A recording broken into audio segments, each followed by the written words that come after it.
నెల్లూరు రూరల్లోని పొట్టేపాళెం కలుజుపై వంతెన నిర్మాణానికి శంకుస్థాపన పూర్తయింది. ఎమ్మెల్యే కోటంరెడ్డి శ్రీధర్ రెడ్డి ఆధ్వర్యంలో ఏర్పాటు చేసిన కార్యక్రమానికి వివిధ పార్టీల నాయకులు విచ్చేశారు.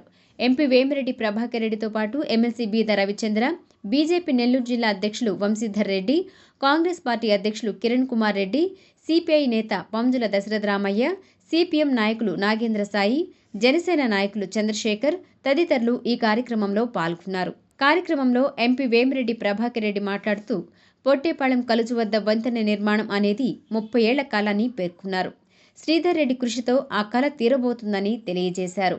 8 నెలల్లో వంతెన నిర్మాణం పూర్తి చేసి అందుబాటులోకి తెచ్చేందుకు ఎమ్మెల్యే కృషి చేస్తున్నారని వెల్లడించారు. ఎమ్మెల్సీ బీద రవిచంద్ర మాట్లాడుతూ ఎన్నికలలో ఇచ్చిన హామీ మేరకు కలుజుపై వంతెన నిర్మాణం చేస్తున్నారని అన్నారు. ఎన్నికలు ఉన్నా లేకున్నా నిరంతరం ప్రజల్లో ఉండటమే శ్రీధర్ రెడ్డికి ఇష్టమని పేర్కొన్నారు. ఎమ్మెల్యే శ్రీధర్ రెడ్డి మాట్లాడుతూ రానున్న ఎన్నికలలో రూరల్ బరిలో తన తమ్ముడు గిరిధర్ రెడ్డి ఉంటారని తెలిపారు. అందరూ కలిసి తన సోదరుడిని ఎమ్మెల్యేగా గెలిపించి చట్టసభలకు పంపాలని ఎమ్మెల్యే కోరారు.